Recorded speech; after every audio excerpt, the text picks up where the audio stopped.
The Global Skating Network is back with some skating news for you guys. I'm Victor Thorpe. Mitch Whitmore. As per usual, we're back. We're looking ahead towards the coming World Cups in Calgary and Milwaukee. We're also looking at the results from European Championships, long track and short track, and the most exciting part, Blade giveaway. yes, we found a winner. It is not us. Might be us. Might be us. We might have to It's- keep the it's blades. random. But I'll take it. yes, very exciting stuff. And we even have another giveaway coming right up. So stay tuned till the end of the episode when we'll discuss the next giveaway. That'll be exciting. Well, should we start with some interesting news? I want to talk about Europeans long track first. Yep. What'd you think? I thought it was exciting. People went fast. I had hoped to see more countries than just Norway and the Netherlands on the podiums, but those are just two nations that are really good, especially when it's in TL. The Dutch seem to be even better. Yeah. Usually on the all-around side, it's a given that the Dutch are going to be on the podium, if not winning, almost every single time. And this time was almost no exception, but the men's side was different than we've seen in years past. It's been since '91 we saw that a Norwegian won for the men's all-around, and they first and second place, and they crushed it. They definitely did. Yeah. And on the rubies, might I add. That is true. In the Dutch defense, I do still think they would have won, but Chris Huizinga was one of the big favorites. He did get DQ'd in the 500 meters, so before the tournament even started, from a double four-star. Who knows how he would have done in the long run anyways, because of the 500, but I'm sure he would have been in the top mix. Yeah. But I think first and second were pretty locked up. Yeah. On the women's side, Antoinette pulls it out.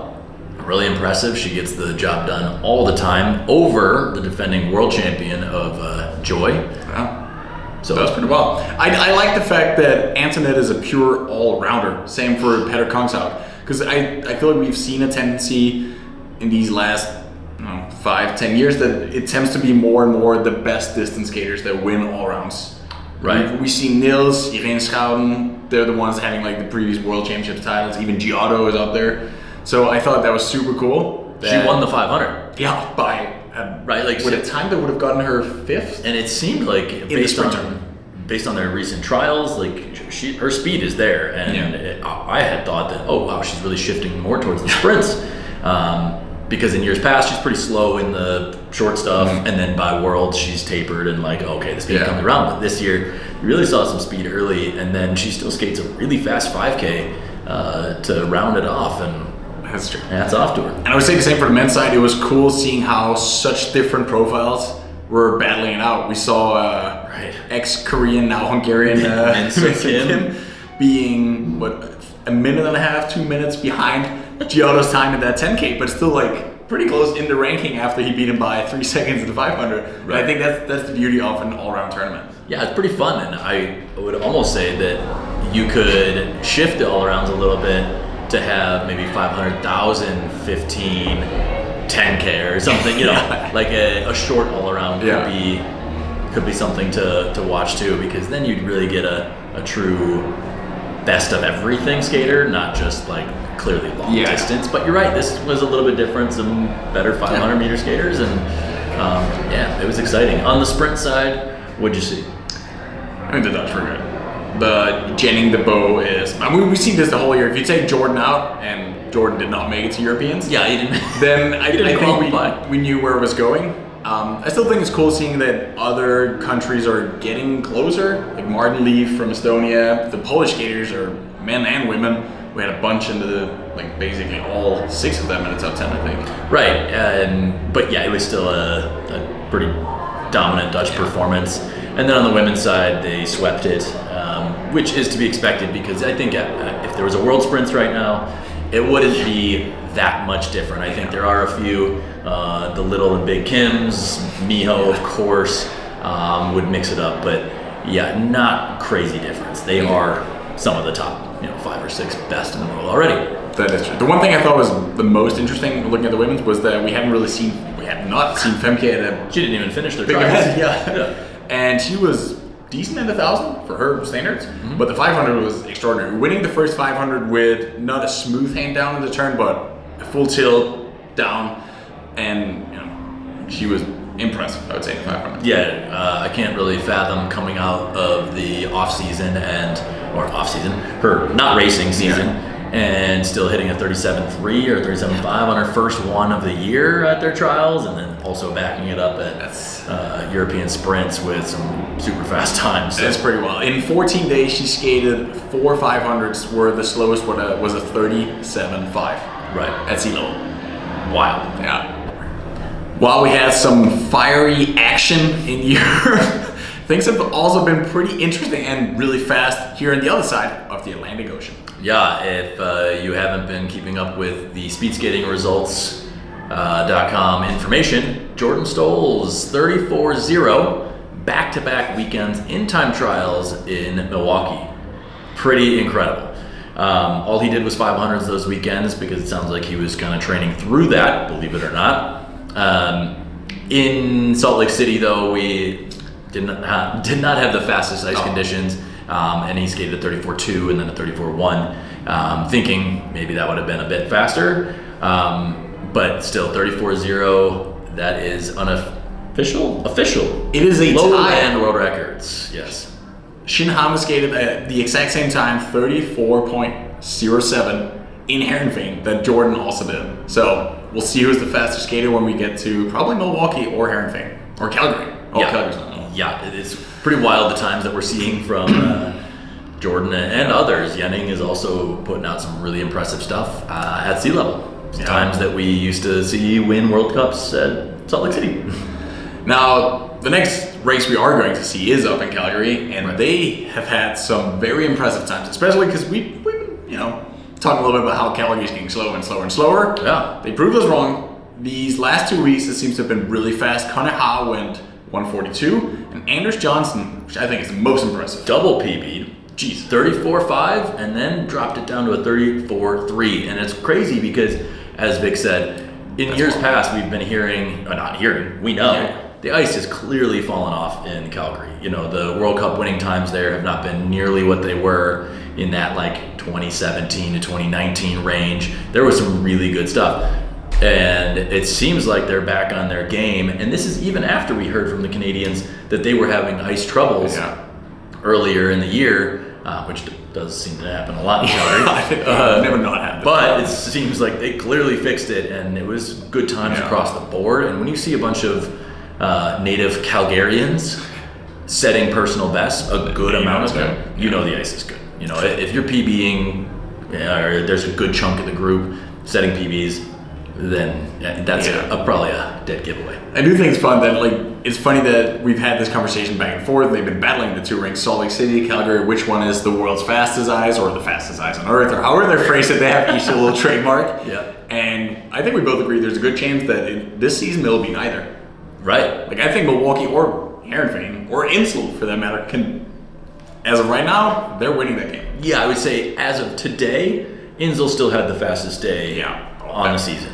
They have world records. Two world records on that same day. So pretty solid giveaway. But I think Calgary is showing that maybe it's possible, especially with a Jordan, a Yenning on the guy's side going up there. Yeah. Who knows where Miho's thinking training-wise for 1,500. But we will see. And I think also on the distance, especially the distance men's side, I think that 10K in Calgary is going to be something to watch out of Kyoto, and then also Matodej.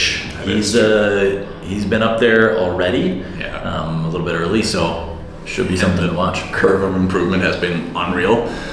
So junior / senior world record. Who knows what we're gonna see? That was embarrassing. Nice. Flying back to Europe. Okay. And heading back across the pond to discuss the European short track, which is going on right now. We see a name that we've seen a million times before on top of the podium, not once, but twice already. Ariana Fontana. Hats off. Yeah. That's impressive. She wins the 1,000 meter, and the Italian team won the relay. Does look like the Dutch fell in the relay, but still, 2 for 2. That is so far. And also the fact that Ariana was here in Salt Lake City 2 days ago. 2 days 48 ago. hours ago. And I can tell you, she was putting in a lot of work over these last couple weeks, both on long track and short track, switching day of from different disciplines, racing, and then still training on the opposite. So really impressive what she's doing, and obviously it's not hurting her racing too bad. It'll be exciting to see what a fresh Ariana Fontana can do. If we'll see one this year. Yeah, that's true. I think her plate is quite full, but really cool to see that she's just willing to put herself out there in a different discipline and try to compete. On the men's side, the Dutch are doing really good. We saw Dutch goals and then a shared second place. Yep. It's a result of the rule that the ISU implemented just a few years back that you cannot get a medal if you're in the B final. It is the A final, because we saw that. I think a lot of people that are into short track remember that from the 2018 games, where the Dutch somehow ended up on the podium after not even being in the final. Yeah. I had a question about Europeans and wondering why, because also in Asian culture, the Asian Games is a massive deal. Why do you think Europeans is such a big deal to a lot of places in Europe? It almost counts as the exact same. Yep. In some places it is the exact same as a world championship medal. Why is that? I don't know. I think it's interesting because I also have that, regardless of skating, just any sports growing up, my parents would care as much about Europeans at the world champ when we watch, the sports we do watch in Europe on TV. It would be as big, and I think it goes for the same as many things. Like, it just has so much history in it. Right. Like, that's, I think, the reason. This is very easy to compare it to the four continents. Where there's just not the same prestige because it's newer. So I do just think that comes up with time. With time. Yeah. I guess you kind of have to have that history. It's a really good point, because the four continents really just did not catch on in the same way. And it's not because the skaters aren't equally as good in different distances, for sure. Because winning a European Championships medal could be fantastic depending on the distance, worldly wise. Whereas same thing with four continents, you might be racing against all the best, but it's just interesting that four continents didn't really catch on. Maybe also it is a bit more difficult when America and then Asia are pretty far apart. The Europeans and the other guys race. Yeah, versus Europeans is pretty centrally located. That is true. But I just was wondering, being a European it's very yourself. truly. I can speak myself, and I know it's the same for almost all the European skating federations. Funding is based on world championships and Europeans. So obviously, some people they see it as the easy way to be a professional skater, Right. because you've got a lot fewer people there. Right. Very interesting. We wanted to shift back and talk about another skater that's mid-30s. He was a fantastic skater about 11 years ago when he retired. And now he's made a comeback, and he qualified for the U.S. team for all the World Cups, actually. I don't think he's going to race besides Milwaukee, but Jonathan Cook made a comeback and is racing, I hope, Milwaukee World Cup this year in the 5,000 meter. He is on a U.S. speed skating poster. Yeah. A photo of him in the 2006 skin suit. That is impressive. 2010. 2010 podium in the team pursuit. They won a silver medal when he was 20 years old. Incredible though. He stopped competing in 2014. The year I started skating. Yeah. So anyways, his gap between 5,000 meters was 11 years where he did not race. And the first 5,000 meters that he races was a 6:38, and he qualifies for the U.S. World Cup team. He's dabbled over the past few years. He's skating some 1500s. Dropped to 149 the last 3 years. years. But there was still a 7 or 8 year gap before he even did that. He lives in California. Okay? There is no long track rink.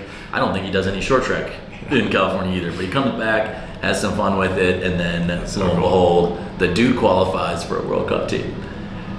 That's incredible. That is the wildest comeback in skating. Yeah. And it made me think too, do you think it would be easier to come back as a sprinter or distance skater after some time away? I think in this specific case, I think it's a lot easier as a distance skater. Because if you live in California and there's no ice, Right. you can stay fit in a lot of different ways. Whereas I do think ice feel matters a little more to sprinters, and it is more skating specific. You can build cardio anywhere, Right. but like knowing how to go fast on skates Yeah. is different. I would say the aging body too Yeah. is a little bit more kind to the aerobic side of things. Definitely, yeah. Whereas- I mean, you look at the average age of the skaters medaling out there, it's at the moment far above 30 Yeah. in the 5K, 10Ks. Or, Whereas the sprinters are Jordan Stolz and Yannick DeBow, so both not legally able to drink yet. in the what United were you States. saying, Mitch? Mitch Whitmore here, for information. He retired from speed skating 2018 after the Olympics. 4 years after Cook, by the way. And it's kind of the same for you. You still like you go out and skate a little bit. Sometimes you do some hockey. You lift a little. You Yeah. train sometimes with us and the rest of the team. How would you feel about making a comeback in 5 years from now? Yeah, I think it would be not the same.